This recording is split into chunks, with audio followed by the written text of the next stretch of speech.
Alright, hello everybody. I don't know the best way to present today's video, especially it being a second channel ramble, but I'm gonna do it anyway. So, I want to take you guys back a little bit. So, at the start of the game, I made like a basic guide on like roles and all that stuff, and even if you haven't seen that guide, you've almost certainly seen one like that, talking about roles and how to get into the game, where you get to hear stuff like, oh, you got your support guns, they're like the Neo Splash, they sit back and paint. You got your Slayers, they go for kills, like the Blaster, and it like shoots the other team and gets kills. And you got your Skirmishers, and they like drag out the fights. And you got your Anchors, and they like stay back and control space and all that. You probably heard some slightly less sarcastic explanation about roles and stuff like that in this game at some point before. And for a while, this is also how I've explained it, because when you're trying to teach beginners about the game or people getting into it, a lot of the priorities is, hey, this is like the general playstyles. You want to see what fits you best, and that can help you like learn and become a better player and find your own player identity. However, there is a topic that's sorely talked about and usually not very well. And that is what exactly, I'm gonna kind of tear down this whole idea of what roles are in this game real quick. So I don't know if y'all have seen this meme. You need to, like this thing here, right? Where it's like you learn basic math and advanced math and it's wrong. Basic physics you learn, all this shit. This is a very common meme. I need Splatoon players to realize that this is the exact thing that has happened with roles. You get into the game and you learn there are 3 or 4 or however many roles we put in the game, and it applies to these, and the weapons fall into these.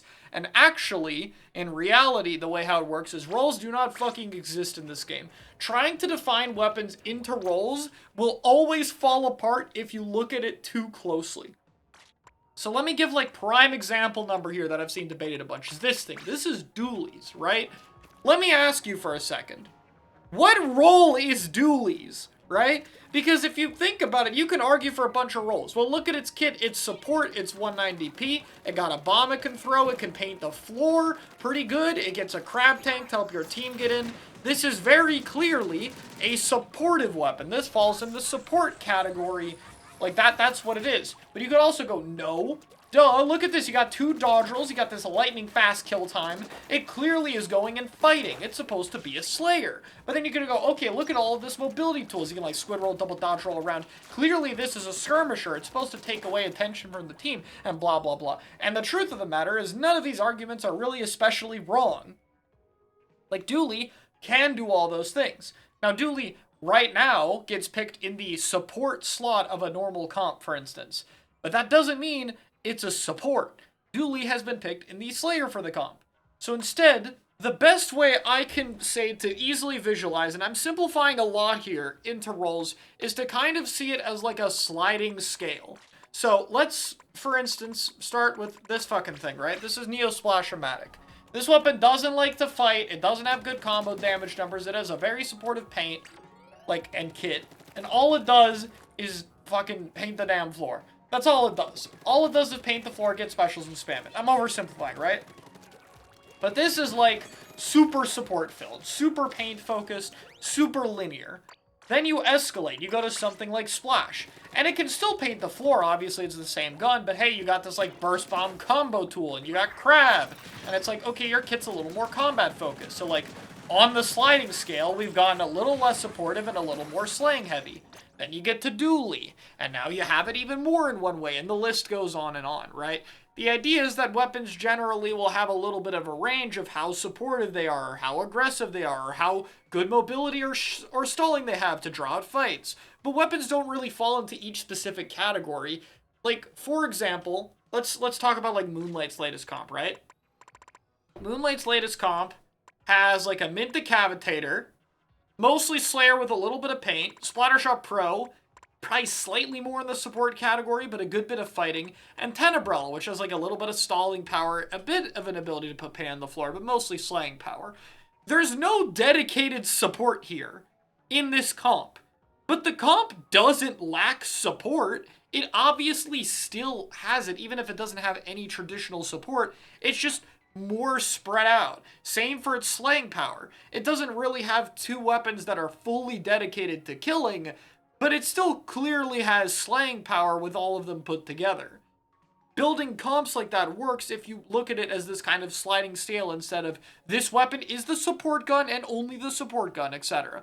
Now, are there weapons in the game that mostly lean to one role or the other? Absolutely, right? Dually Squelcher, while played in the fighting weapon slot, is obviously pretty bad at killing by itself, and it gets most of its value from dragging out and stalling fights, right? It leans pretty heavily in that category, but that doesn't mean you won't play Dually Squelcher and sometimes paint the floor, or sometimes fight people. You need to be able to do all of it, right? And that's kind of what I put out on Blue Sky over here. That's what I said, right? You know, look at weapon rolls, that's totally fine. The game was never made with traditional rolls in mind. Matchmaking is just off range values. We made them up. We saw role archetypes in other games, and we made them up. If you try too hard to define what your role is, you'll have a negative effect of limiting your scope, which then got quote retweeted, and I ended up like giving advice on escaping the gender binary, so that was pretty cool. But I also want to give a little more context here before we wrap up. This is FLC's document on fluid roles and priorities.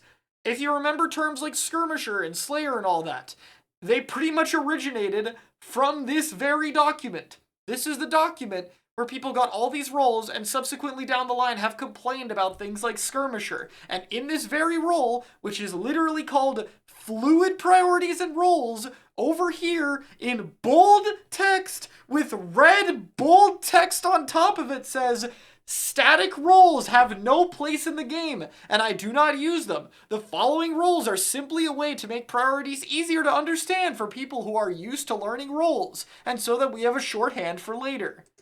The document was literally made to argue that we don't have static roles. And this has been taken and used to go and argue that we have static roles. Again, this is literally like the bold font, red every indicator as possible to go, that's not what it is.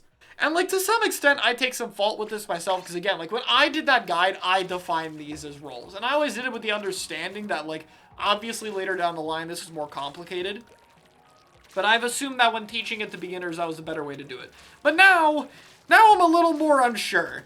At this point, there's so much misinformation around this, mostly because all the people who talk about this never actually read the fucking FLC document all of this is based off of in the first place, which I'll put in the description if you want to actually go read it, by the way. But I think it might be better to start teaching people that roles aren't really as much of a thing and to try to explain it better. So maybe when we loop back to Splatoon 4, I'll talk about it better, about like fluid roles and all that stuff. But for now, I hope that that was enough of an explanation to understand what's going on, and hopefully that makes a little bit more sense as to how roles actually work in this game. I want to add one final footnote. It's technically a different topic, but it's similar enough to be its own video. This scale also applies when talking about viability, right? A lot of people try to, including myself, again, when I make like tier lists, have like a viability line. But in reality, it's a little different, right? Let's take a look at Squeezer. Now, most top players will agree that this is a weapon that can still win tournaments. That's still very strong in the right hands. For example, someone who can actually mash properly, right? And that it's still capable of winning. But it's extremely rare to see a Squeezer. Why? Well, because there's a bit of a scale here as well. How worth it is the weapon to invest into? How much effort does it take? You can have weapons that are ranked lower down on a, normal tier list see more use than ones that would be ranked higher up because it's easier to flex onto that weapon or it's easier to pick up in practice. A lot of people who would consider playing a high investment weapon like, modern Squeezer are probably also going to realize if they're high level enough, hey, I could just invest that into a different weapon and get more reward off it, so why don't I do this? This is like one of the best Squeezers in Japan plays mid. That's very clearly what I'm referencing here, right? So I think it's also worth talking about when it comes to weapon viability, and that's also why, like, hey, weapons like the new Reflux look really strong. They could probably win, but is it to the level where people are going to switch off their comfortable weapons to learn something as hard as Reflux? Is the value that worth it? Who knows, right? That kind of thing is something that I think is important to keep in mind as well. So I like to picture it as a similar scale of like how strong the weapon is versus how much of an investment is it, how much reward are you getting out of it. That also plays a factor into what weapons are being picked. Anyway, I hope this explanation made sense, and again, if you want to learn more about fluid rolls and all that stuff, then check out FLC's document in the description. It's still pretty good, even if it was made back in Splatoon 2, and I'll see y'all later.